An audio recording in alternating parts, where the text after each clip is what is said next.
They said the silver coin was cursed, but Elias Crow never believed in curses.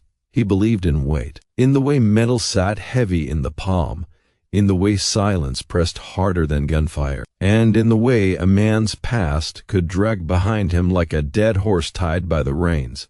The coin was old, older than the town, older than the grave circling it like broken teeth. One side bore a woman's face worn smooth by time, the other a star cracked straight through the center, as if even silver could not survive the West without breaking. Elias had carried it for 17 years, ever since the night he walked away from the war and swore never to raise his rifle for anything except land, blood, or her. Her name was Mara Vale, though no one in Dry Creek knew that. They called her the seamstress, the widow, the girl who didn't blink. She lived at the edge of town in a half-burned boarding house and stitched bullet wounds with hands steadier than most men's aim. She never asked questions. She never flinched, and she never spoke about the scar that ran from her collarbone to her ribs like lightning frozen in skin. Elias met her the day a dying outlaw fell off his horse in front of her door. Most men would have shut the blinds. Mara stepped outside barefoot into the dust, looked down at the man bleeding out, and said, "He ain't dead yet." That was the first thing she ever said to Elias Crow. And he knew right then she wasn't made for surviving. She was made for enduring. What the town didn't know was that Mara had once led a wagon train through Apache territory disguised as a mute boy, or that she could load a revolver faster than most deputies, or that the 1,000 outlaws riding toward Dry Creek weren't hunting gold. They were hunting her. The coin wasn't just silver. It was proof. Proof of a massacre buried under a canyon wall. Proof of a treaty written in blood and then erased. Proof that one woman had seen too much and refused to disappear. Every outlaw in the territory wanted it because it could buy them land, power, or forgiveness. Elias wanted it because it was the only thing that kept Mara breathing. He stood on the ridge at sunset, ranch hat low, dust clinging to his boots like memory.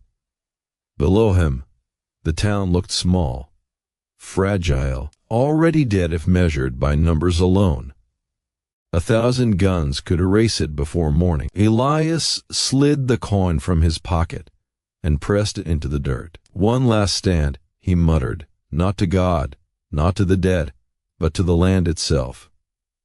Behind him, hooves thundered. Ahead of him, smoke rose from the horizon like a warning. And somewhere below, Mara Vale sharpened a needle, knowing this would be the night the West tried to finish what it started. The first shots didn't come with shouting. They came quiet, like the West preferred its killing distant cracks that rolled across the flats and settled into the bones before the years caught up. Elias felt it through the ground first. The horses knew too. They stamped and snorted, whites of their eyes showing, as if the earth itself had whispered what was coming. By the time the sun slipped behind the hills, Dry Creek had already begun to change shape. Doors were barred. Lamps were dimmed. Men who had never killed before cleaned rifles with shaking hands, pretending the oil on their fingers was enough to steady them. Elias moved through the town without speaking, placing people where shadows worked for them, not against them. He never raised his voice. He didn't have to. There was something in his stillness that made men listen. Mara watched him from her doorway. A needle paused between her fingers. She had seen generals pace like that before battles.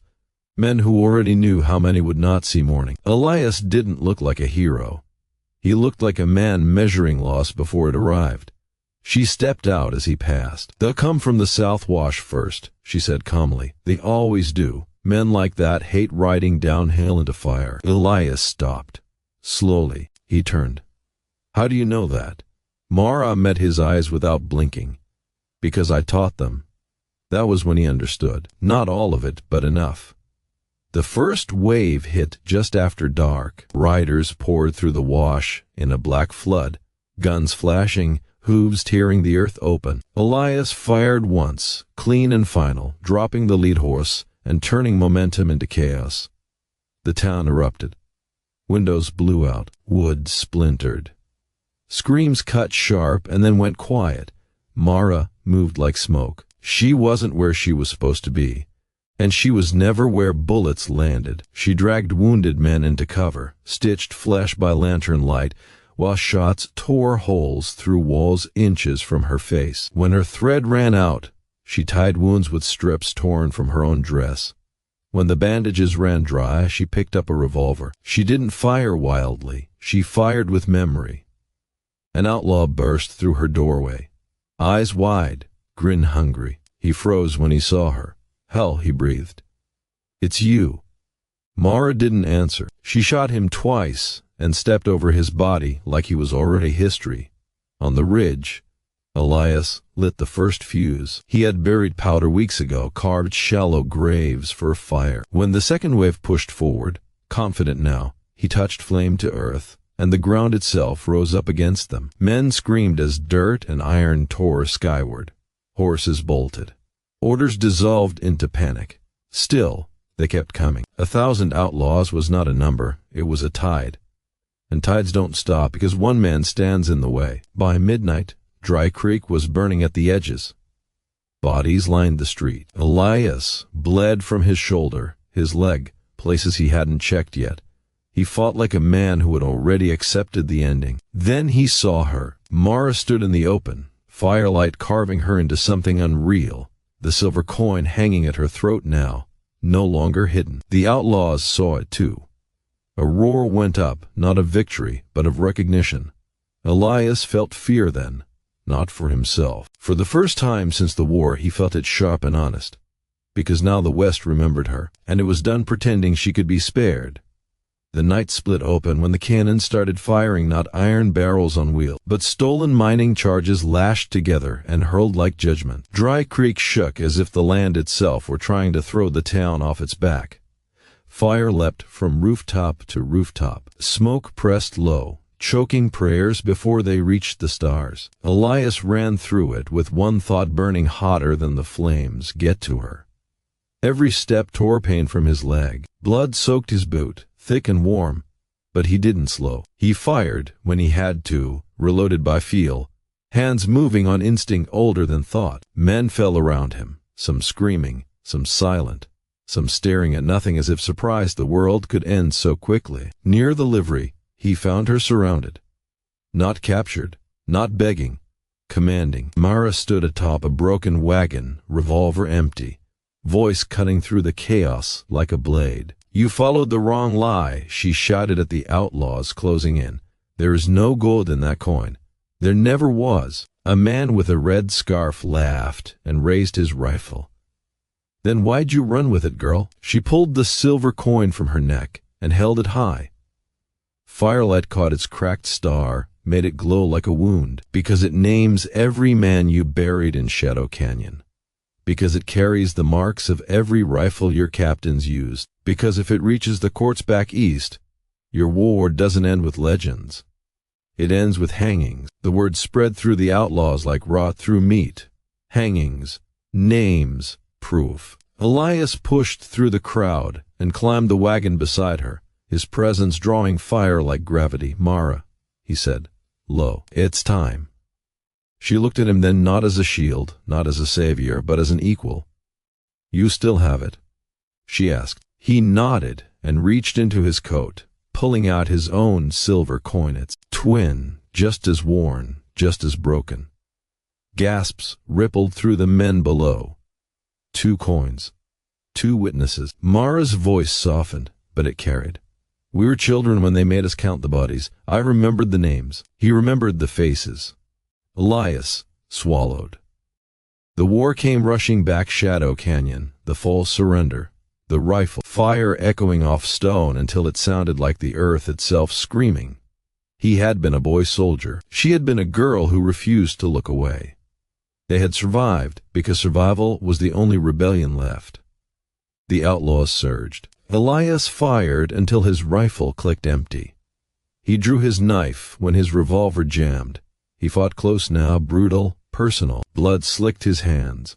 A blade caught his side, and he barely felt it. Pain was just another sound in the night. Mara leapt from the wagon and landed beside him, moving in rhythm, her knife flashing, silver as she struck tendons, wrists, throats, not wild, not cruel, just exact. She wasn't fighting for revenge. She was fighting to finish something that had been left undone. When the dust cleared, the street was a grave, but the tide hadn't turned. It had only paused. A horn sounded from the ridge, a deep, mocking call. The remaining outlaws pulled back, forming ranks beyond the firelight. At their center rode a man in a long coat, calm as church on Sunday, Jonah Blackwell, the architect of Shadow Canyon, the man who ordered children to count the dead. He raised his hand, and the world went quiet. "Bring me the woman," he called, "and I'll let the cowboy die clean." Elias tightened his grip on the knife. Mara stepped forward. "No," Elias said. She didn't look back. "This ends tonight," she replied, "one way or the other." As she walked toward the darkness, the silver coin glinting at her throat, Elias understood the truth too late. The West wasn't trying to kill her. It was trying to erase her choice. Mara walked into the fireline alone, boots crunching over glass and bone, smoke curling around her like a second skin. Jonah Blackwell waited on horseback, lantern hanging from his saddle, its light steady, deliberate. He had the calm of a man who believed history would forgive him once the witnesses were gone. Elias moved before thought could stop him. A shot rang out from the ridge, sharp and final. Blackwell's lantern shattered. Darkness swallowed the space between them. Horses screamed. Men shouted. In the confusion, Elias charged, pain tearing through his body with every step, his world narrowing to the sound of Mara's breath somewhere ahead. Blackwell laughed in the dark. "You always did think loud, Crow." Elias tackled him from the saddle. They hit the ground hard, rolling through ash and blood, fists, then knives, then nothing but teeth and weight. Blackwell was older, heavier, but Elias had something he didn't, an ending worth reaching. Mara found them by sound alone. She didn't hesitate. She drove her blade through Blackwell's hand, pinning it to the dirt. His scream split the night. "It's over," she said, her voice steady as stone. Blackwell spat blood and smiled. "The West doesn't end with truth," he rasped. "It ends with whoever's left breathing." Elias pressed the twin silver coins into Blackwell's chest. "One from him, one from her. Then breathe this," he said. Mara pulled the trigger. When dawn came, Dry Creek still stood scarred, smoking but alive. The outlaws were gone. Some fled into legend. Others stayed behind in shallow graves with no names to remember them by. They buried the coins at Shadow Canyon, not to hide them, but to mark the ground. Then Mara wrote every name she carried in her head and sent them east, tied to affidavits signed in blood and ash. Courts would argue. Papers would shuffle.